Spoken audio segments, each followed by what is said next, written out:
All right, you are live, it says. All right, so we are into the very last, actually, we'll do the last two uh, tense uh, uh, formations. So we've done the present tense, and now we're just dealing with the indicative mood, right? We've done the present tense, we've done the imperfect tense, we've done the future tense, we've done the aorist tense, and now we're going to pick up the perfect tense.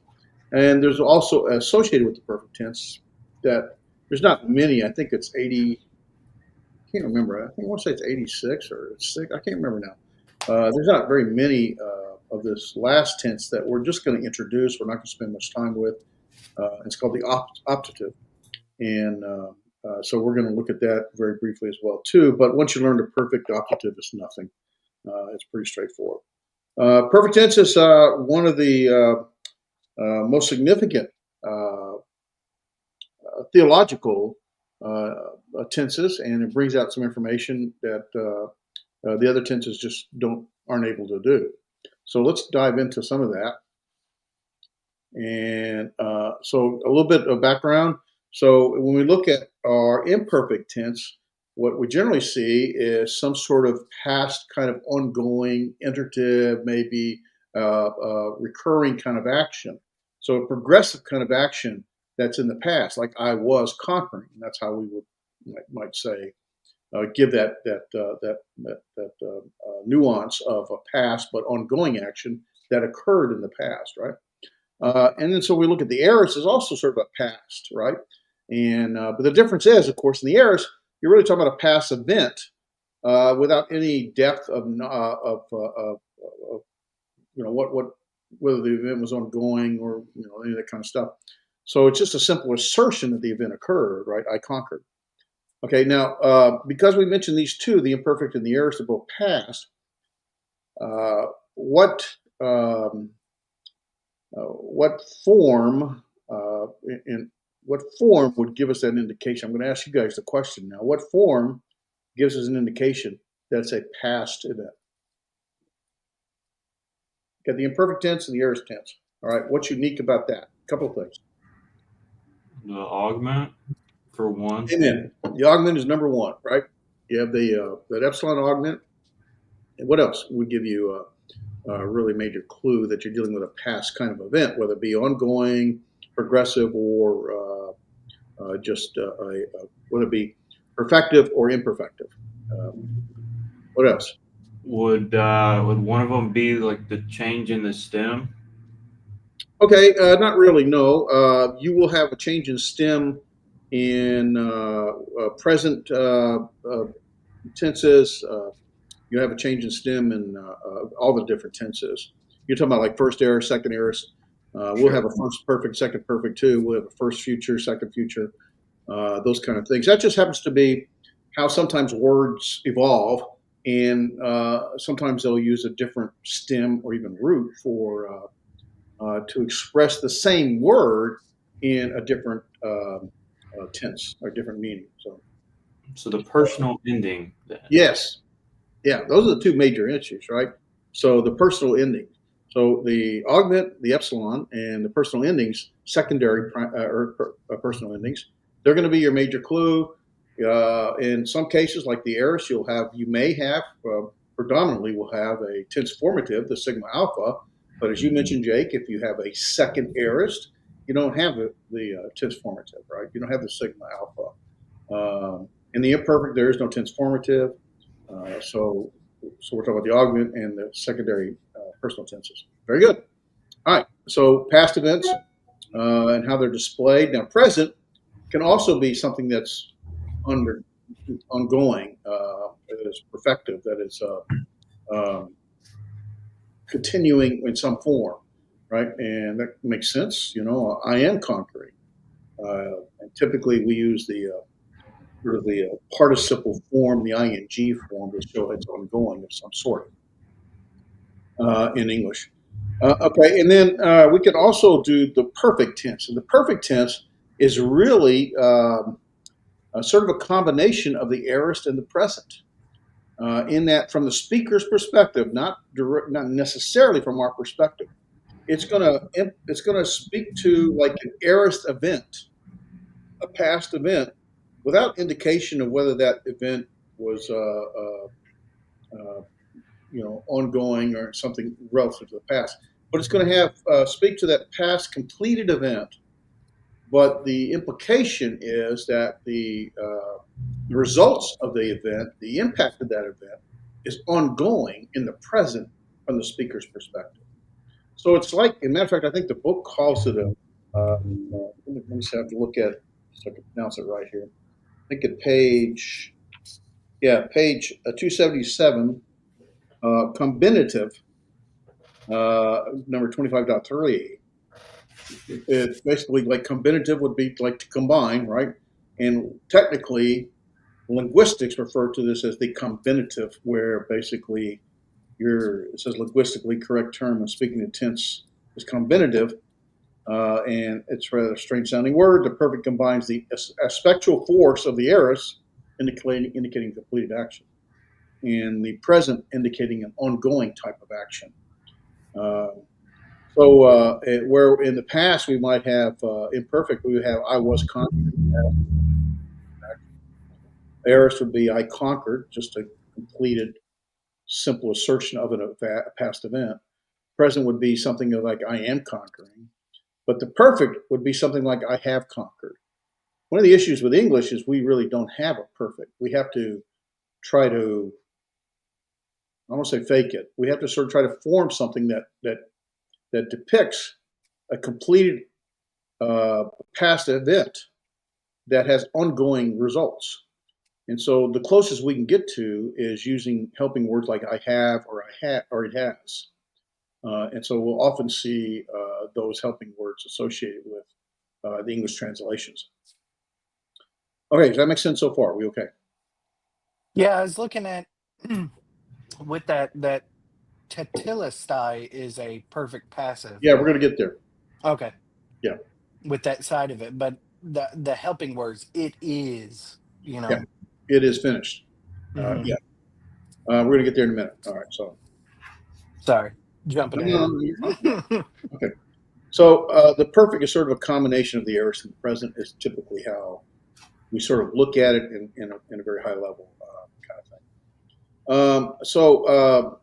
The action is completed in the past with resulting consequences. And that's all it is. I mean, it's a completed action like an aorist, but the consequences are felt from the speaker's perspective, not necessarily from ours, it may be, but from the speaker's perspective, it's felt or recognized or understood as something that they can feel or realize in their present.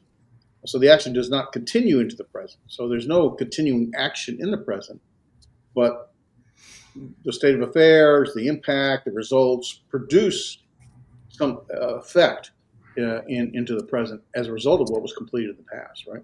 Kind of like Hiroshima and the was it the atom bomb, the H bomb, whatever it was, got dropped, right? So that was a completed event, but there were ongoing effects, long-lasting effects for centuries or for years. And I don't know if there probably still are for all I know. I don't know. But the point being is that you have a completed event that the effects, the action's not ongoing, but the effects resulting from the action are ongoing, at least from the speaker's perspective. So for now, they say to translate the perfect aspect with an English past perfect verb, I have loosed. Do you see the past loosed? I have past perfect kind of form to it. But the perfect tense is not as common in the Greek New Testament as other tenses, and therefore, when it is used, it has sometimes a very significant theology. And that's, I think, we're going to get to some of that now. For example, in John 16, verse 33, ego nanikeka ton kosman. Anybody know what that means? What words do you know here? You know ego, you know ton kosman, right? Cosmon is world. The world. It The goes world. I think. Right, right.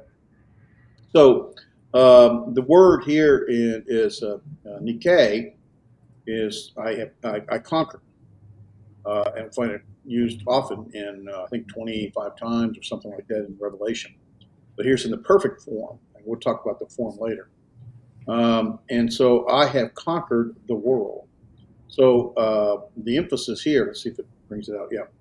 So D.A. Carson writes, the decisive battle has been waged and won. In other words, it's past. It's done.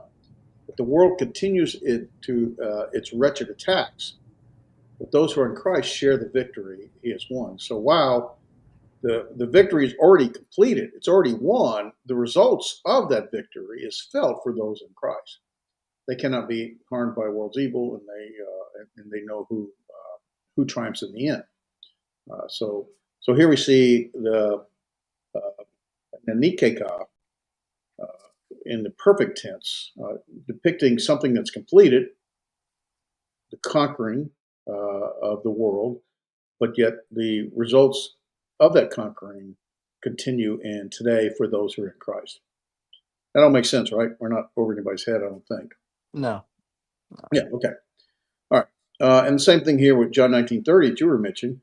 Tetelestai, it is finished, right?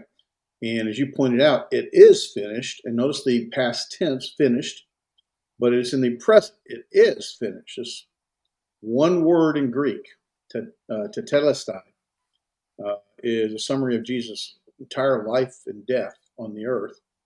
Perhaps what Mouse writes. This is actually Mouse's grammar book. If you saw that in the chapter, so it's a quote from the book. The most important statement of all Scripture because he fully completed the task. But the ongoing effects that are felt, and you and I do feel those, although we're not the original audience. Still, in this case, the ongoing effects are felt by us. We're offered that free gift of salvation and to be with him forever. So, I had a yeah. question about that. With those helping words, it is, you said that's in the present.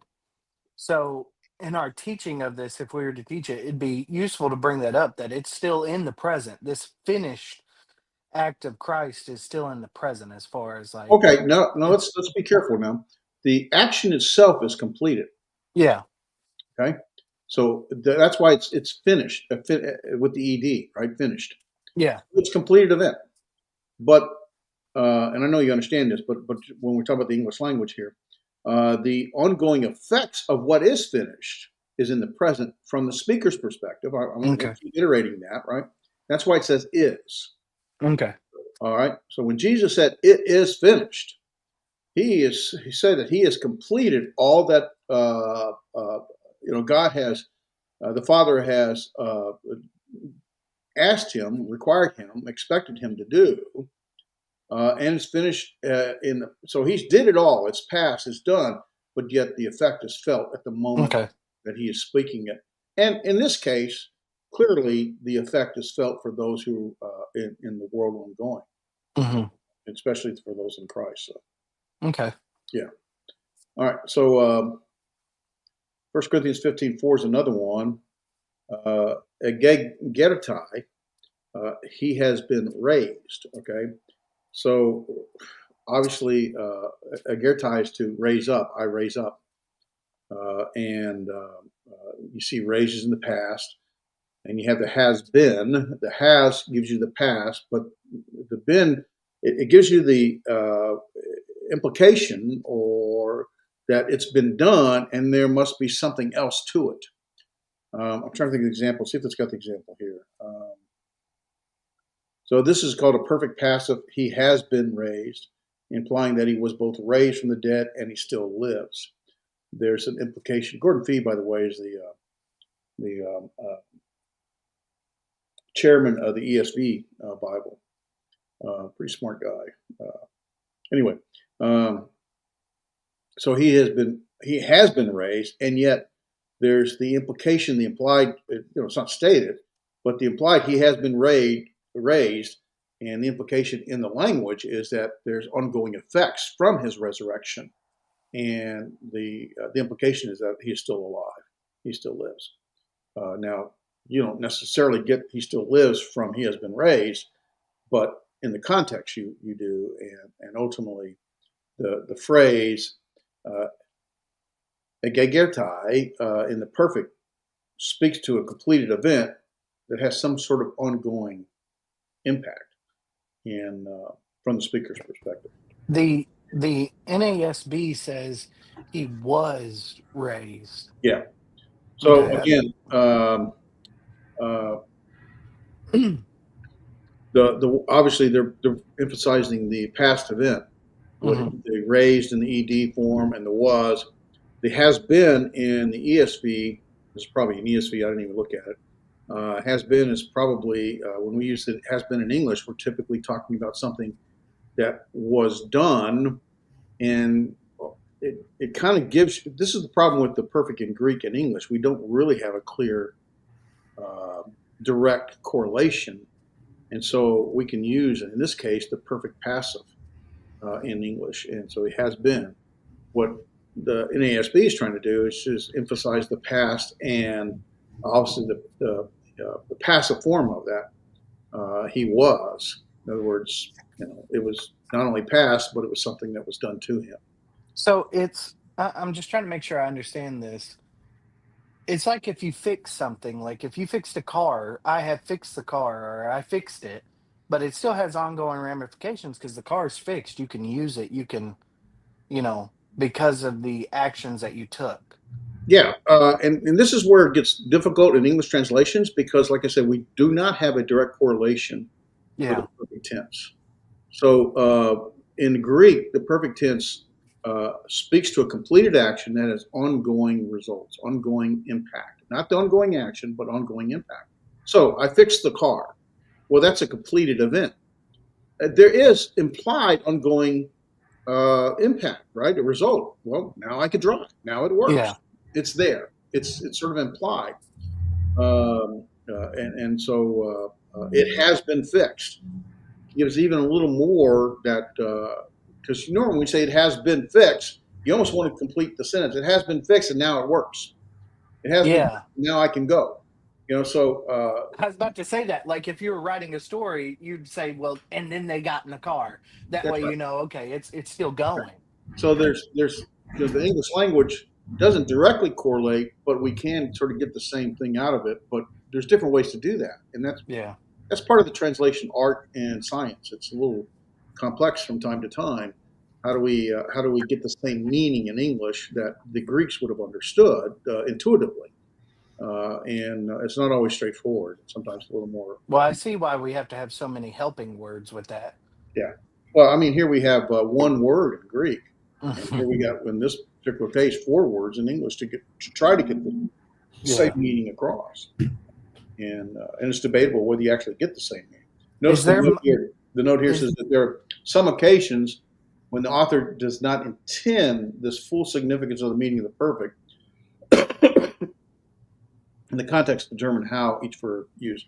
So the perfect is not always going to intend that. Hey, there's a really strong emphasis on the ongoing effect or the resulting effect. Let's say. And sometimes it's just a minor emphasis on the resulting effect. I forget what Romans 13:8 says. I don't remember. Um, I got it. Hold on. okay. So I'm guessing that these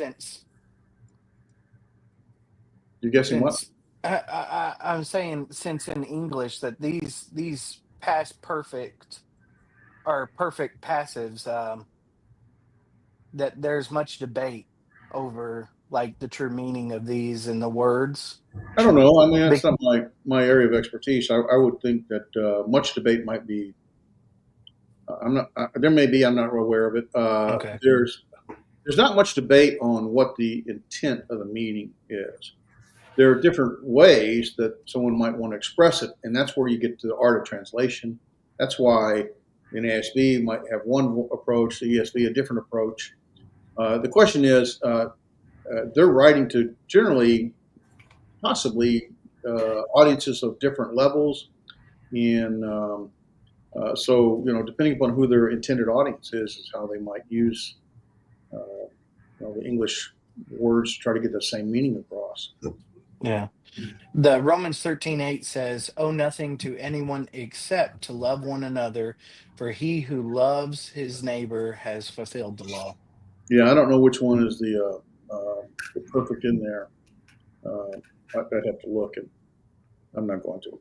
So, okay. I have a question real quick. Yeah, go ahead. Uh, I'm I guess I need to see some examples. In my mind, I'm thinking that almost every past event can have ongoing ramifications, just about anything that you mention. So, and then so I'm curious, like what specifics um, may be targeted here, and then I'm curious as to whether the ongoing action, no, sorry, ongoing implications of the already happened action are in relation to the reader, to the context, or as a whole. Okay, let's back up then.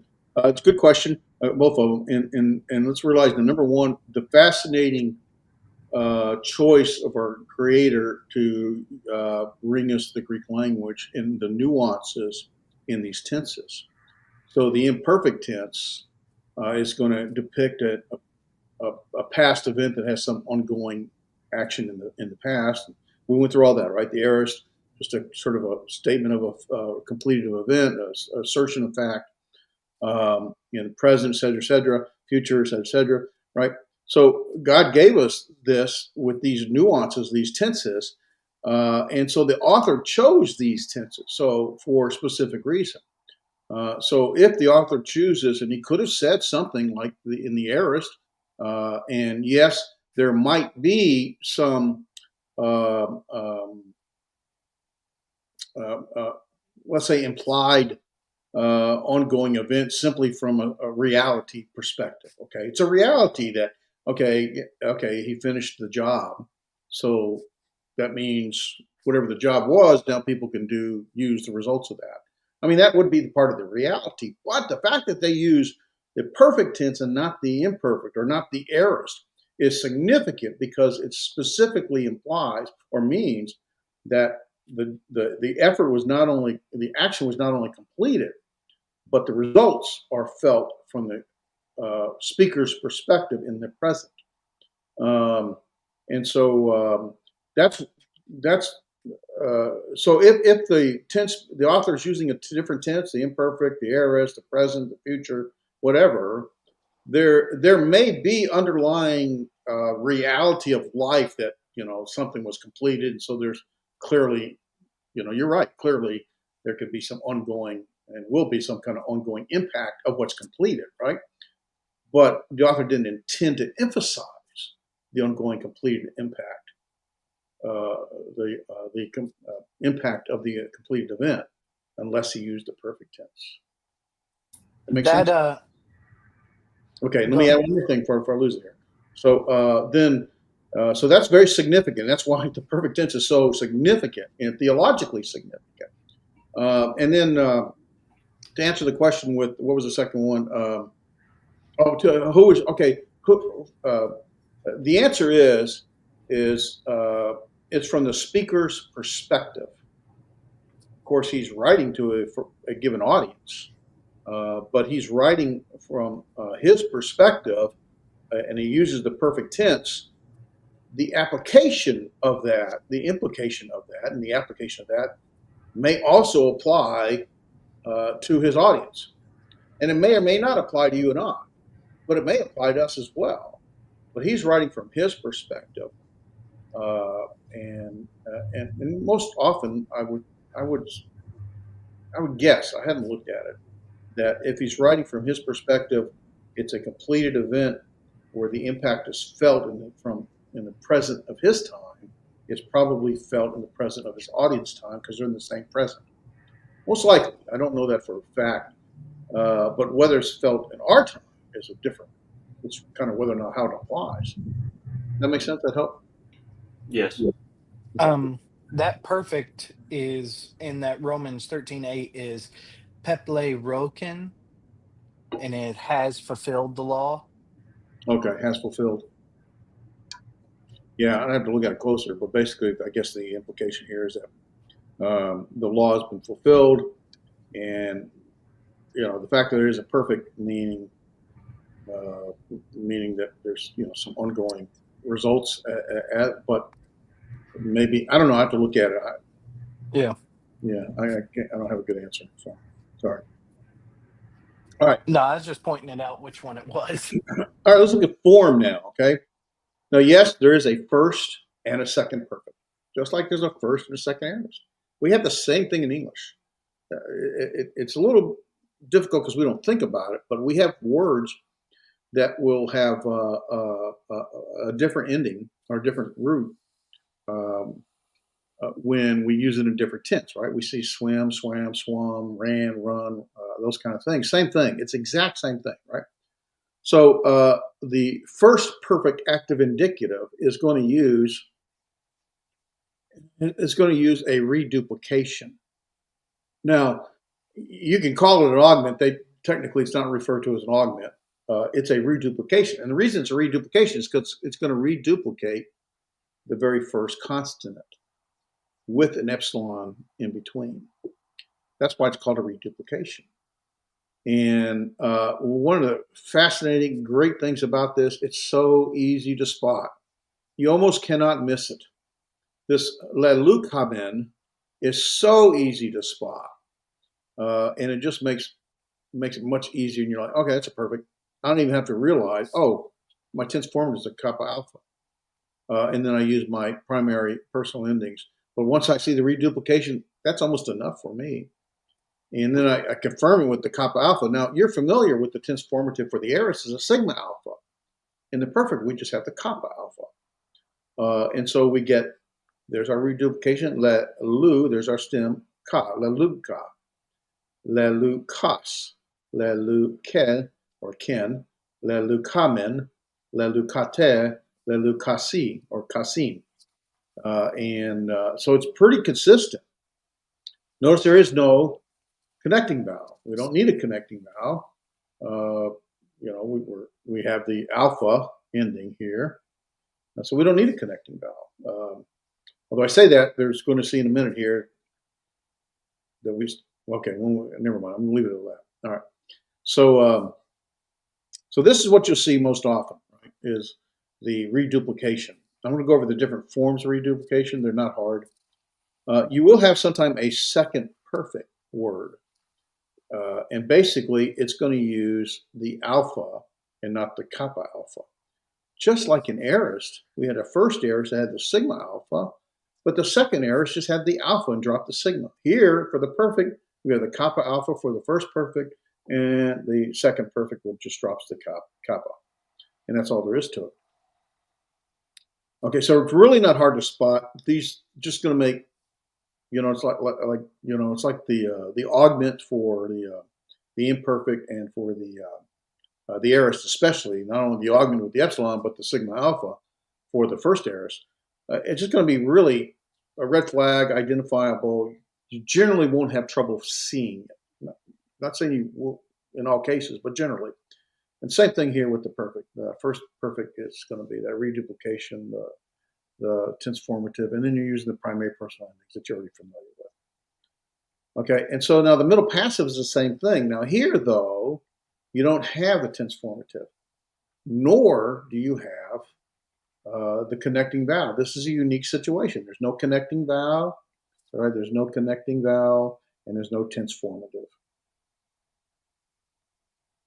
And so a little bit unique, and generally it's not a problem, especially if the stem ends in a vowel, not a big deal.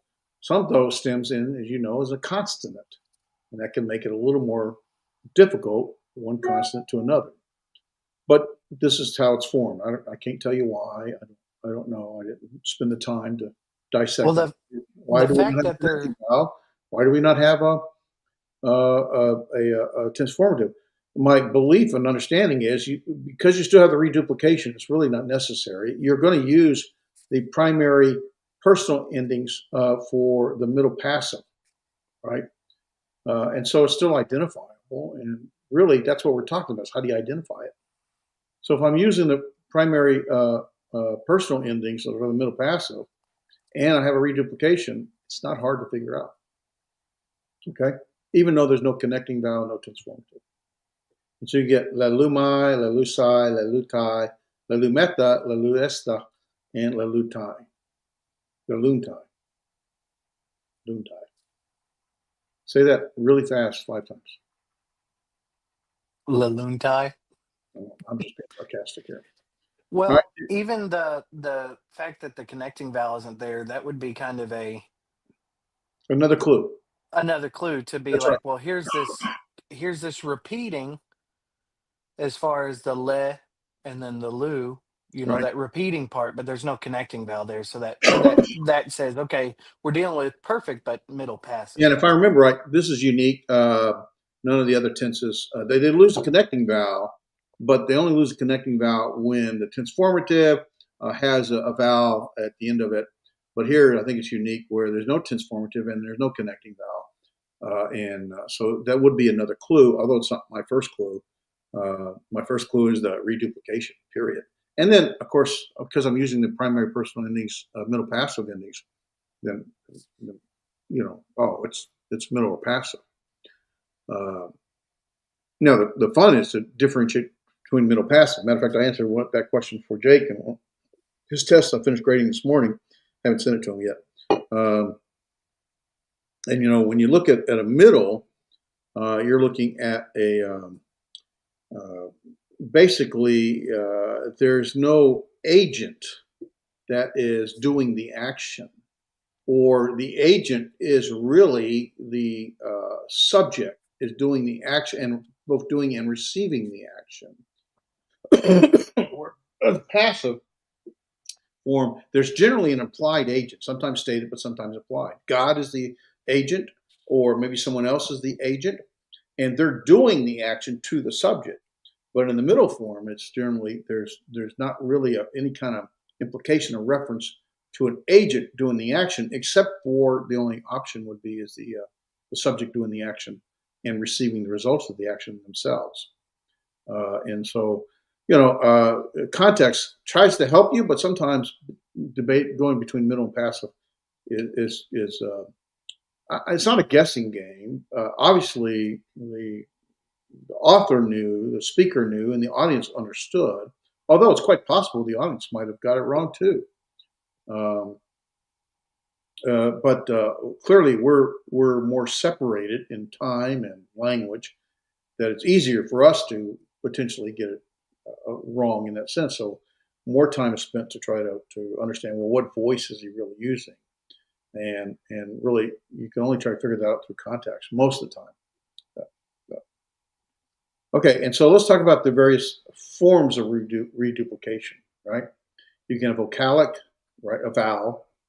You have what's called an aspirate. We're going to go over that in a minute. You can see that, and we'll get to that in a minute. You have compound verbs, which we've already seen compound verbs in our aorist. And so we're going to see the same thing here. It's nothing new. And so let's look at some of these real quick. So vocalic, verbs that begin with a vowel. All right, there's a lot of verbs that begin with a vowel. Agapao, right? There's our contract vowel. Remember the contract vowel here, right? And that's only important. So one of the questions that Jake asked in one of his tests was about that. Why did this change and why did that change? Well, it changed because it's a contract vowel. And so when you add the personal ending to it, maybe it's this, then that equals, well, it wouldn't be in this case, but that might equal, let's say it's an epsilon contract vowel would equal epsilon iota sigma, and that's why you get that circumflex there. So anyway, that's a little off topic. Okay.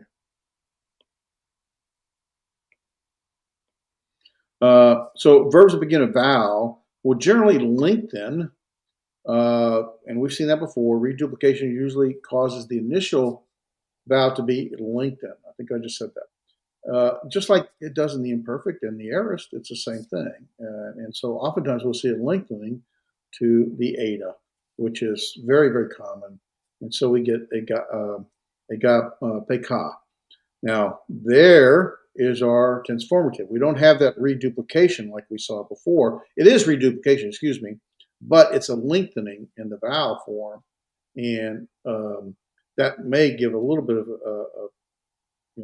consternation here, but there's our tense formative, and that really kind of another piece of the puzzle to make it recognizable. Okay. So whether the augment is epsilon or it's Well, an augment is always the epsilon, right? The epsilon in the imperfect and in the aorist. It's always the epsilon. Now, that epsilon can lengthen to eta, right? yeah, So now we're doing a reduplication. Okay, it's not the same as an augment, although it is. I don't know how to say it.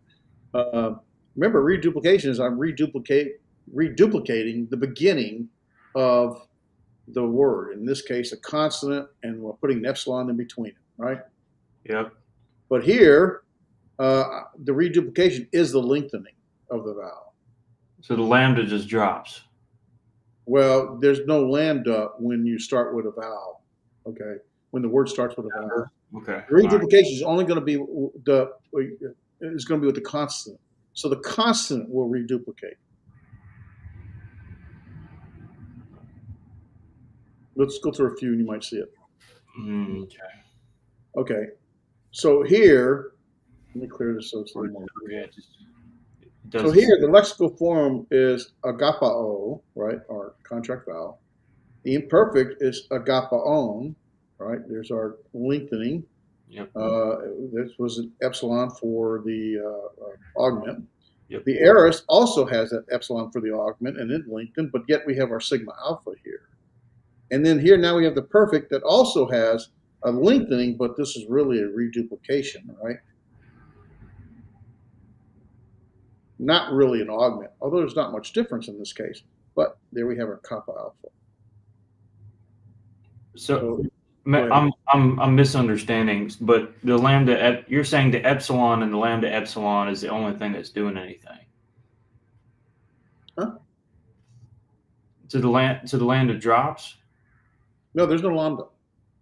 I'm saying that when a word begins with a vowel, Right. reduplication is lengthening the vowel. Right. When a word begins with a consonant, reduplication is doubling the consonant with an epsilon in between. The epsilon is the augment. It's just No. reduplicate. Oh, No. You can call it that if you want. It doesn't really change anything, but technically, no. Okay. okay. It doesn't really matter. Okay. Let's back up. Reduplication with a word that begins with a vowel is going to be nothing. It's going to be just like it is in the imperfect and in the aorist, where it lengthens. Yeah. That's Okay. it. That's the reduplication. Yeah, Now, because in you're the adding imperfect, another let me vowel. finish. In the imperfect and the aorist, we call it augment. But here, we call it reduplication. Is there any difference? No. But technically, that's what it's called. That's all Okay. Okay. for a word that begins with a vowel. Now, I'm not talking about a word that begins with a consonant. Let's go a little further. We'll get there. Okay. Okay. All right. And so Trust you. Okay. let's see if I can't remember what my next slide is before I get to this.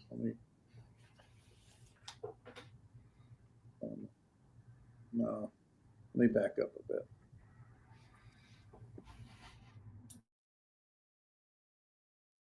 All right. So when a word begins with a consonant, then the reduplication will be that consonant reduplicated, right? So it's reduplicated, but I'm going to put this epsilon in between it because I can't pronounce it. La, la, la. So it's going to be lalu, and that's reduplication. When the word begins with a vowel, vocalic reduplication. So we could have said consonant, C-O-N-S-T-A, and consonant redupe. All right, which is what we just did. Now we'll do vocalic reduplication, then aspirate reduplication, and then a compound verb reduplication. All right. So if you have a word like baptizo, would it be be baptizo or would Yeah. it be le baptizo? No, bet. Be. Really? Okay. All right. That makes sense. Good. All right, let's talk about aspirate. All right, if you remember, if you go to page, let's see if I can find it here real quick, in your book, you remember square stops, right? Go to page 280 in your book. And so here we have the square stops. Now, what we didn't spend a lot of time with in the square stops is you have the rows, right? The top row here on page 280, it's not labeled here. The top row is going to be the uh, uh, labials. And the second row is the velars, and the third row is the deltas, right? So the labials are the P, the B, the bet, and the phi. The second row, the velars, is the kappa, the gamma, the chi, excuse me. And then the deltas, the third row, is going to be the tau, the delta, and the theta. Those are our labials, velars, and deltas, right? But notice there are columns. So the first column are voiceless. And so the labial voiceless is the P, the P. The velar voiceless is the kappa. The delta voiceless is the tau. And then you have on the right the aspirates. So the labial voiceless aspirate is the phi. The velar voiceless is the chi. And the delta voiceless is the theta. So that's where this aspirate comes from, okay? It's just that column in the square stops. So I just want you to see where it's coming from, because I don't think we spent much time on that. And so, and the reason I bring that out is because verbs that begin with the aspirate letters, the theta, the phi, and the chi, right? This is our delta. Dental, excuse me. If I remember right. Yeah, and this is our labial, A-B-I-A-L, and this is our velar, right? Those are the aspirate, that column, right? So when a word begins with an aspirate letter, the reduplication is with the non-aspirate counterpart, which is the voiceless, the first column. So the theta, delta, right, is the aspirate. This is the dental aspirate, excuse me, changes to a tau. So the rapuo changes to tetherapumai. That's C, the tau. That's the reduplication. You see, you still have the theta, but the reduplication is not a theta, epsilon. It's not that, because this aspirate changes to the tau. All right, so the phi, if you have a word that begins with a phi, excuse me, like phanerao, then when you reduplicate that, you're not going to reduplicate the phi. Instead, you're going to take the voiceless column for that velar. I think it's the velar, if I remember right, or no, the labial, excuse me. And you're going to use the pe to reduplicate. So you get the pe epsilon reduplication. And then in the key, right, it's going to reduplicate to the kappa, which is, of course, the velar. And so the charizomai comes ke charizomai. And so they give you a little memory help here that the theta is going to reduplicate to the t, the phi is going to reduplicate to the p, and the key is going to reduplicate to the k, which is really the kappa, right? And that's what they're trying to give you a little bit here. I think that's right. Yeah. So this is just another form of reduplication, and it's the only one that might be a little bit, okay, what happened here? But notice, to me, it doesn't really matter. I don't really care which one it changes to. I just know that something is different. That has changed. Now, I might want to ask the question, well, why isn't that the theta, epsilon, theta, da-da-da-da? Or why isn't that the phi, epsilon, phi, da-da-da-da, et cetera, et cetera? Well, the answer is because these are aspirates, and they're going to reduplicate with the voiceless counterpart. That's why those columns are there. Or it's not why they're there, but that helps us to see that. Does that make sense? You guys see what's happening there? You're still reduplicating. Yeah. You're just not reduplicating with the same consonant as we just talked about, right? You're not reduplicating with that same consonant Instead, because these consonants are aspirates, you're going to reduplicate with their voiceless counterparts, right? With the tau, with the pei, and with the kappa. And so that's what That makes okay. sense. All right. Yeah. All right. Cool. All right. You must have a really good teacher, because it took me a long time to understand what was happening. All right. So now compound words, just like in an aorist compound word, right? Here's our compound word, right? Apo, apa, luo, right? From loosing. I loose from, something of that nature. Most compound words begin with a prepositional prefix of some sort, right? But the reduplication does not occur with that prefix. It occurs after, with the word itself, with the luo. And so there's our reduplication there in the center. Apalelusai, my tai, so that must be a middle passive. My tai endings, that would be a second person, singular. And from luo and let, and now it's just a perfect kind of thing. And so, really, this is such a red flag. It just becomes pretty easy to spot. But you see, it's occurring it's reduplicating at the beginning of the word that reduplicates. The prefix, the prepositional phrase, does not reduplicate. Make sense? Okay. Yes. Here's another one. Katabet bebeka. Bebeka. And there you see, now you're right. There's the be is reduplicating. So you're not adding a lambda. So you're reduplicating that consonant and you're putting the epsilon in between. Kata is the prefix, prepositional phrase. And so, I was talking about some irregular forms. As always, there's some things that just not regular, right? Like we have our second aorist. Those are not regular. We have our present tense. Present tense is not regular. It is actually irregular in some cases.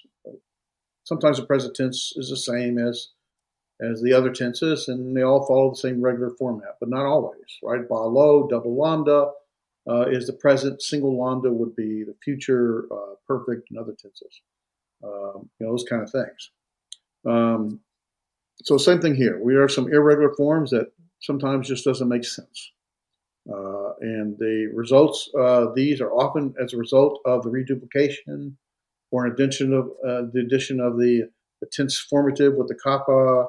And sometimes it's just because they're a different stem or root. And I don't have answers. I just know it's like swim and swam. Why is swim present and swam past or swum? I don't get it. I don't know. I just know it is. Same thing here. Genomai, gegana.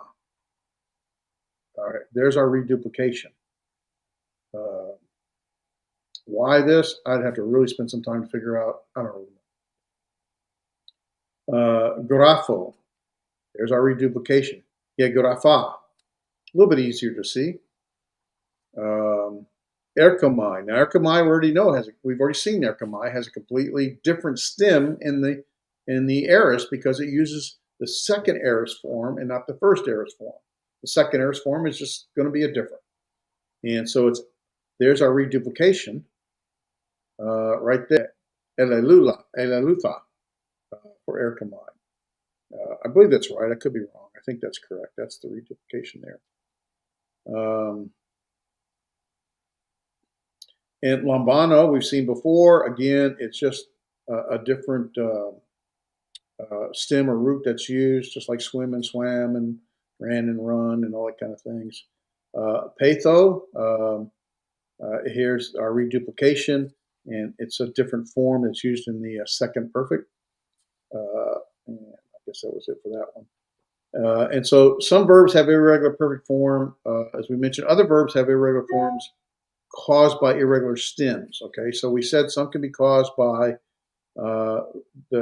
because of the reduplication or the competence formative. Sometimes it's just a result of me making a mess of the chart. That makes sense. There we go. Yeah, it does, doesn't it? So other verbs, regular forms, are just because they have irregular stems. That's what we were saying. Stems that begin with a diphthong, or stems that are borrowed from other verb forms.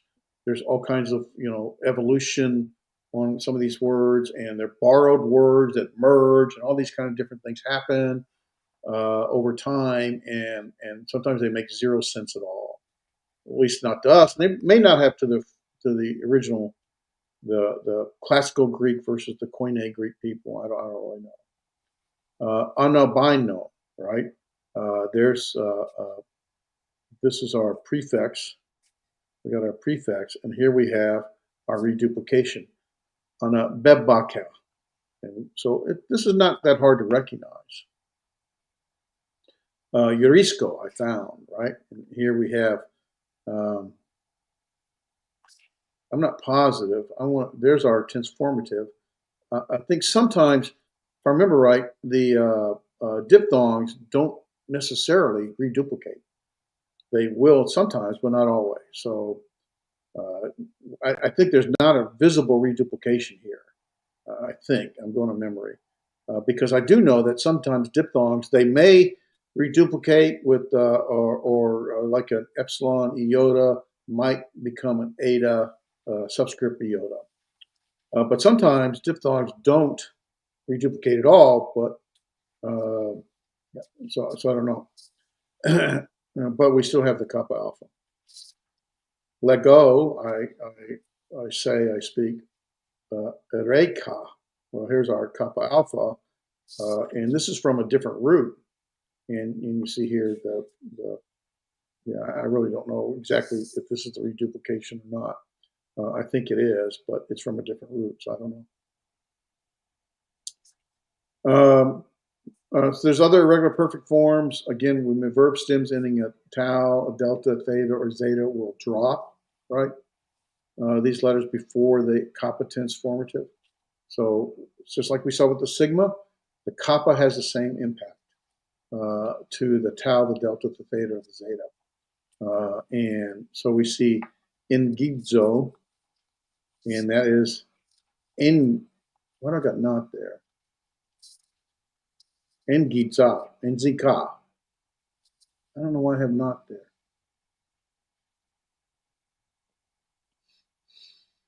I didn't notice that. I went through these slides again this morning, and I didn't notice that. Maybe you're trying to say not this or something like that. Oh, okay, yeah, that's what. Okay, I'm thinking. Okay, that's what it is. I had this animated slide here, so it's not engika. Instead, it's engika. Let me see what they do. So yeah, That that's what it drops. is. That zeta drops because of the kappa. It's like adding a sigma to it, right? Same thing's going to happen. That's going to drop, and you're going to get instead. Clean it up a bit here for you guys. You're going to get engika because that zeta drops when you add a kappa or when you add a sigma to it, right? So the kappa has the same effect as a sigma does when it comes in contact with the tau, delta, theta, or zeta. Similar to dropping, that's what this says when adding a sigma for the future of the errors. Same thing. Okay, so the kappa has the same effect. All right. All right. So there you have learned all the 5 major tenses. Right. First perfect active. Have a reduplication. We're going to use a perfect active tense stem. We're going to have our kappa alpha tense formative. We're going to use a primary active and get leluka. First perfect middle passive. Again, a reduplication. We use a perfect middle passive form, a tense stem, and we're going to use a primary middle passive personal endings. And we get lelumai. Our second perfect active, again, a reduplication. We use a perfect active tense stem, and this time we have the alpha, just like in the aorist with the second. Instead of the sigma alpha, we use just the alpha. Same thing here. And we use our primary active personal endings, and we get gana. And so this is the master verb chart. So now you've got the entire master verb chart completed. But I want to add one more tense. There are really 6 tenses, not 5. The other is the pluperfect tense. Now it is a perfect, called a pluperfect. And the only difference is it's the exact same thing in terms of what it does and how it functions, except that the past tense of the perfect verb and the results are in the past. So you have, once again, a completed event in the past with implications or impact of the results, but those results are not in the present of the speaker's present, but it's still in the past. That's all it is.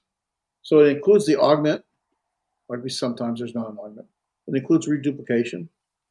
It includes a tense formative, which is the kappa, connecting vowels, and it only occurs 86 times, which is why in the New Testament, which is why they don't spend much time in it. But basically, you get like there's our stem, there's our le, and le luke. Wait a minute, where's my alpha? Well, it's not there because that is a pluperfect. Everything else looks the same. And all that really means, oh, it's going to forget my epsilon. You do have the augment here. That does look different. So you sometimes have this augment. So that's one reason that's not the augment, because that is. So the pluperfect will almost like be a combination. Again, the aorist and not the present though, but the aorist and the imperfect. Really, it's really where the perfect is like combinative with the present. Excuse me, that's not right.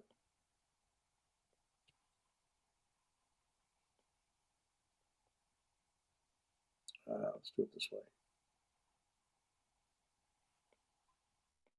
Okay, so we say the perfect tense would be like the aorist plus the present, where the pluperfect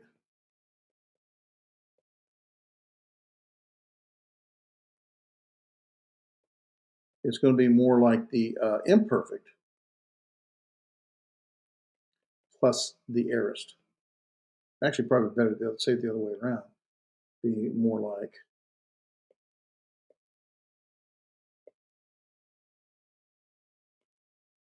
the aorist plus the imperfect. Right? So past, present, results.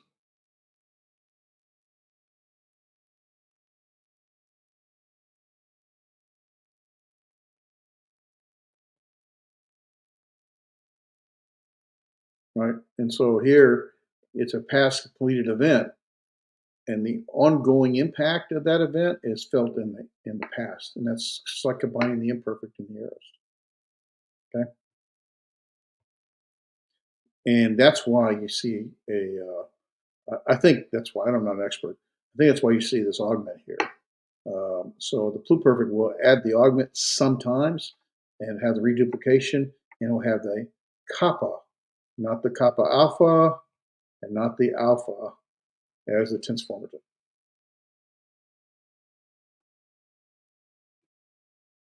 And there we get our connecting vowel and the epsilon iota with the ending. So we get cane. There are only 86 of them. I never spent time really studying the pluperfect. You may want to. I think that there might be a list in the appendix in the back, at least of the major ones. Here's one of the major ones. An example. In Mark 16, verse 9, he appeared first to Mary Magdalene, from whom he had cast out 7 demons. So that's from balo, to cast out, or I throw out, okay, or throw would be actually ekbalo, to throw out. And so here's our preposition prefix. There's our reduplication. There is no augment used here. And here we have our kappa with the connecting vowel, diphthong, epsilon iota. And so it's referring to something he did in the past, and the results were felt in the past. Yes, Jake, there can be results felt in the present, but the speaker is emphasizing something that was done in the past and the results were felt in the past, not the present.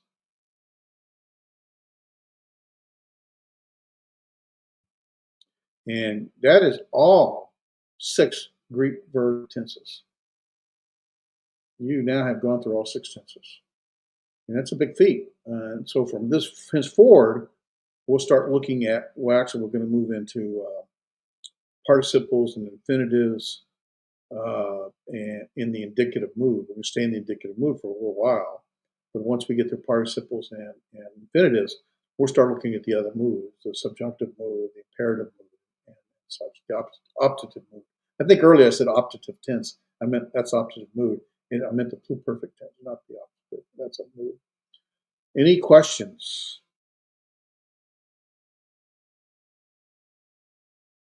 Okay, I can tell No, Jake's really tired, so it's good for me. Yeah, okay. Go ahead, Samuel. no, I was just saying no. I feel like I don't know. This one seems like easier as far as to notice. Like, Yeah, there's these. no question. The perfect tense is probably one of the most easily to recognize.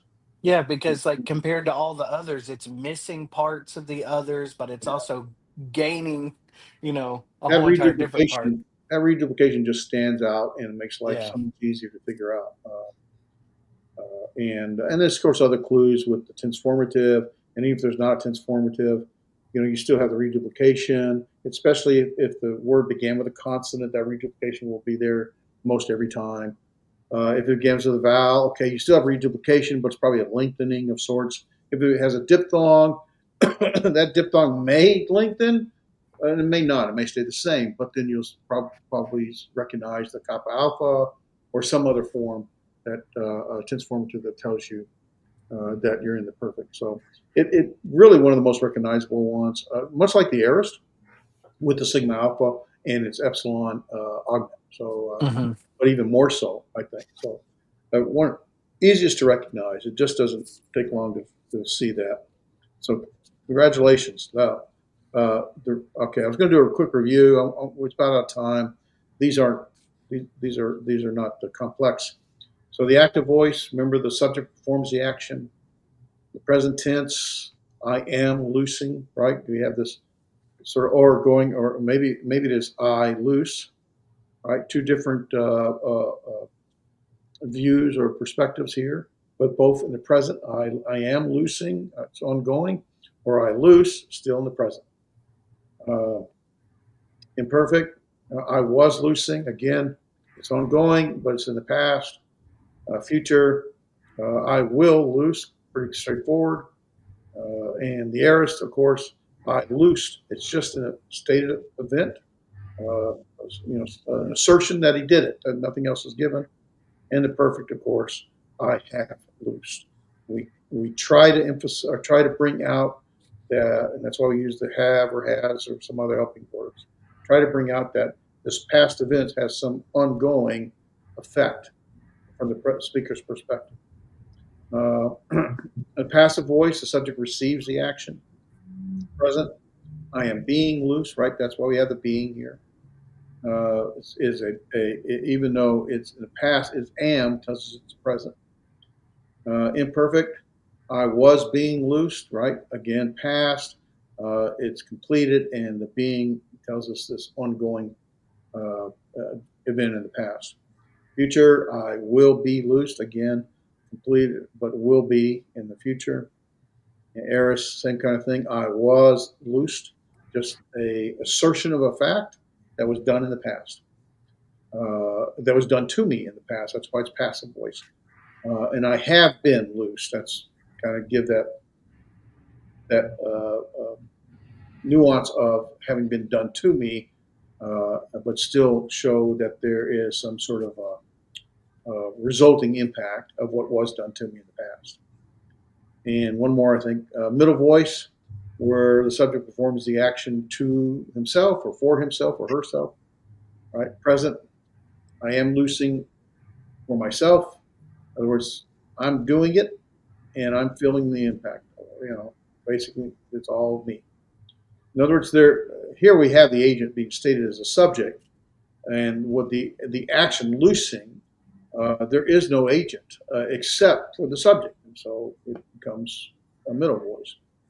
I was loosing for myself, imperfect, again, past, ongoing, and the the action of the event is for me. It's impacting me. It's being done to me. I'm doing it to myself. In other words, I will loose for myself. Eris, same kind of thing. I loosed for myself. Again, it's in the middle kind of voice, so it's something that occurred to me, but it's just an assertion of a fact. And perfect is I have loosed for myself. For myself is not typical, but they're trying to bring out, you know, the agent doing the action is also the agent receiving the action. And your vocabulary words, you're out of time, so I'll just go through them. Basically, I raise up. If I remember, Malan, is it other? Can't remember. I'm gonna look it up. Yeah, more or rather. And martureo, that is your contract vowel, verb, and then that would be I testify or I witness. Right. So Iteo is you have I vocabulary words, ask. huh? Iteo is I ask. Oh, did I ask? Okay, what did I say? Yeah. I ask or demand. You said I Yeah, raise I up. said I raised. I meant I asked. You're right. Thank you. I apologize. I'll forgive you. That's it, guys.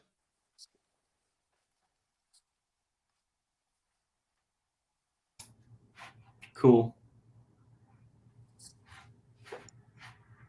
Cool. Well, I appreciate it, and I'm going to spend the day try to get all the homework or quizzes graded. Get that done. I already graded your test two, Jake. I'm looking at your test two, Samuel. That's actually for Greek one, so that's how far behind I am. And then in Greek two, y'all submitted several quizzes. I'll go through those today. Hopefully, get them all done today. I'm trying to spend time and give you comments. Jake, I must have, I don't know, 20 comments for you because you always ask these questions. Okay, let me answer them. And so hopefully they help and look at it. And if you have any other questions, just give me a call or ask me later. So, anything else, guys? No, sir. All right. Well, I appreciate y'all. Jake, I hope you get to feeling better and or get some rest. And y'all enjoy Brother Neil's class. I hope y'all like it. I watched a few of them, and I'm like, okay. To Oh, me, they're really good. And I'm not a full-time minister, a preacher. I mean, so They're really good. yeah, I think so. Well, thank you. All right. We'll see you soon. Okay. All Thanks, right. Dave. All right, bye.